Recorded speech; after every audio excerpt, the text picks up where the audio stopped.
हजूर आला आज तक खामोश बैठे हैं इसी गम में, महफिल लूट ले गया कोई जबकि सजाई हमने।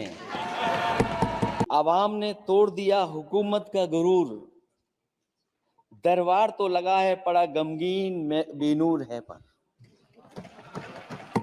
अध्यक्ष महोदय, दरबार तो लगा है पर बड़ा गमगीन बेनूर है। और पहली बार ऐसा लग रहा है हारी हुई सरकार विराजमान है। जनता कह रही है चलने वाली नहीं, ये गिरने वाली सरकार है। और क्योंकि ऊपर से जुड़ा कोई तार नहीं, नीचे कोई आधार नहीं, अधर में जो है अटकी हुई वो तो कोई सरकार नहीं। सबसे पहले आपका धन्यवाद देना चाहता हूं कि आपने मुझे अपनी पार्टी की तरफ से राष्ट्रपति जी के भाषण बोलने का मौका दिया है। अध्यक्ष जी, सत्ता पक्ष और विपक्ष दोनों लगातार अपनी बात रख रहे हैं। मैं सबसे पहले अध्यक्ष जी आपको और आपके साथ साथ सभी चुने हुए सांसदों को मैं बधाई और शुभकामनाएं देना चाहता हूं। साथ ही साथ मैं सबसे पहले देश के उन सभी समझदार और ईमानदार मतदाताओं को धन्यवाद जिन्होंने लोकतंत्र को एक तंत्र बनाने से रोका।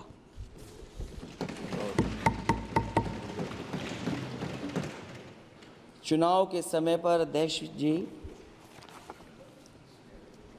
ऐसा कहा गया कि 400 पार।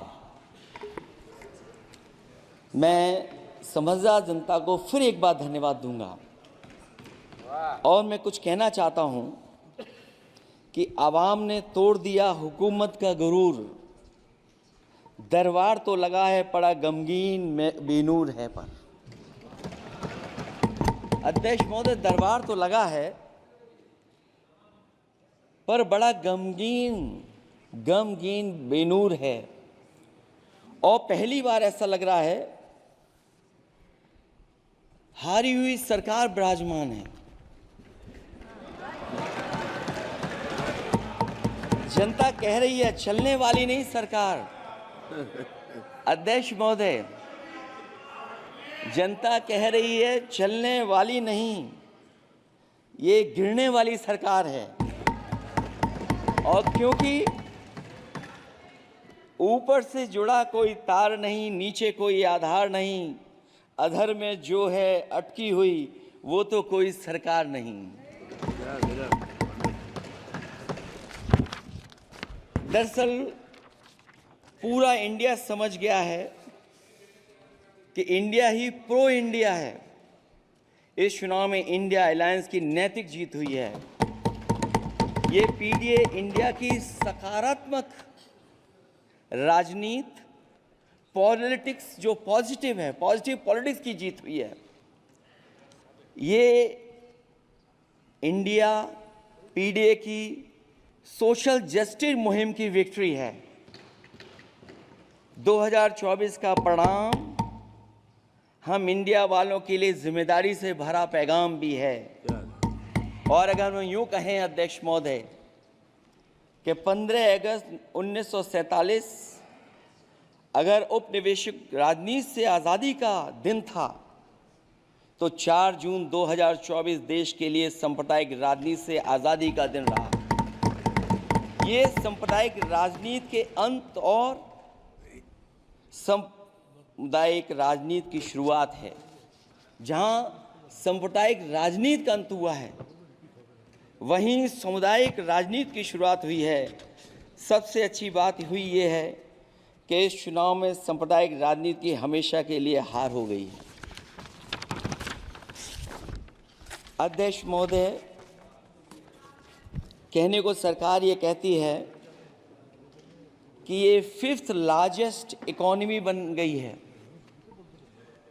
और जीडीपी के मामले में 5th वर्ल्ड की इकोनॉमी बन गई है। लेकिन अध्यक्ष मोदी, ये सरकार क्यों छिपाती है कि अगर ये हमारी सबसे लार्जेस्ट इकोनॉमी, अगर हम 5वें नंबर पर हैं, तो हमारे देश की पर कैपिटा इनकम, प्रति व्यक्ति आय हमारे किस स्थान पर पहुंची है।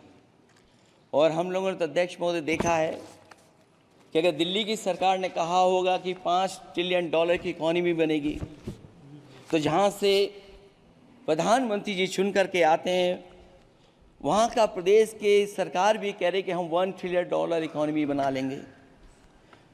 देश की इकोनॉमी कहाँ पहुँच गई, पर कैपिटा इनकम क्या है। लेकिन अगर उत्तर प्रदेश की इकोनॉमी को अगर $1 ट्रिलियन की इकोनॉमी बनना है, तो कम से कम 35% की ग्रोथ चाहिए। मुझे नहीं लगता है कि 35% की ग्रोथ उत्तर प्रदेश पा पाएगा। हम हंगर इंडेक्स में कहाँ खड़े हैं, नीचे से कहाँ हैं।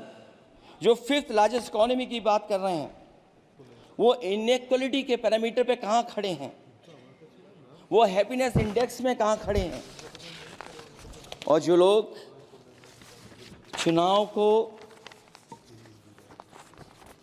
अपने तरीके से मोड़ते हैं, मैं उन्हें कहना चाहता हूं कि अध्यक्ष महोदय, इस चुनाव के परिणाम ने तोड़ने वाली राजनीति को तोड़ दिया है और जोड़ने वाली राजनीति की जीत हुई है। इस चुनाव में धन छल बल की नकारात्मक राजनीति की शिकस्त हुई है। ये चुनाव जो देश का हुआ, ये सकारात्मक राजनीति का नया दौर शुरू हुआ है। इस बार प्रो कॉन्स्टिट्यूशन वालों की जीत हुई है। हम मानते हैं संविधान ही संजीवनी है, उसी की जीत हुई है। ये संविधान मंथन में संविधान रक्षकों की जीत हुई है। अब ऊपर से नीचे की राजनीति का अंत हो गया है।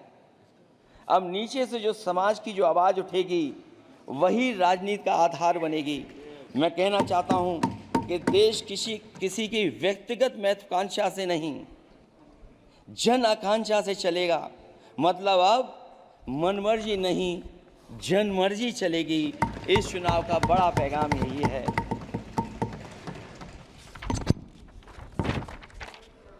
अध्यक्ष महोदय,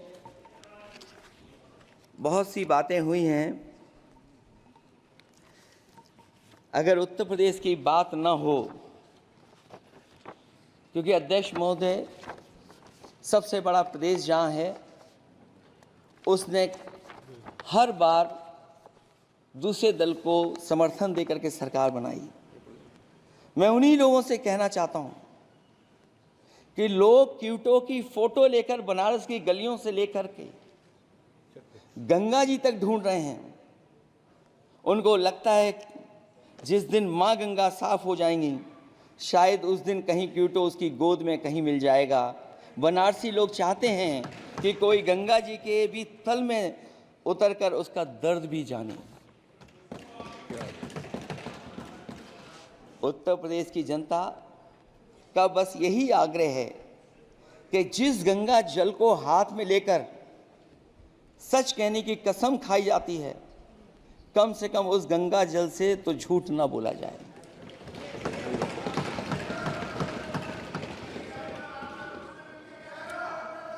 जहां विकास के नाम पर खरबों रुपए की लूट का राज खोलते भ्रष्टाचार के गड्ढे प्रदेश का नाम खराब कर रहे हैं, वहीं पहली बारिश में ही टपकती हुई छत और गिर चुकी स्टेशन की दीवार बेईमानी की निशानी बन गई है। अध्यक्ष महोदय, विकास का ढिढोरा पीटने वाले इस विनाश की जिम्मेदारी कब लेंगे? और रही सच्चे विकास की बात, तो हमने जो सड़क बनाई उस पर हवाई जहाज उतरे थे और उत्तर प्रदेश की मुख्य नगरी में सड़कों पर नाव उतरी हैं। और अभी बारिश और हो जाएगी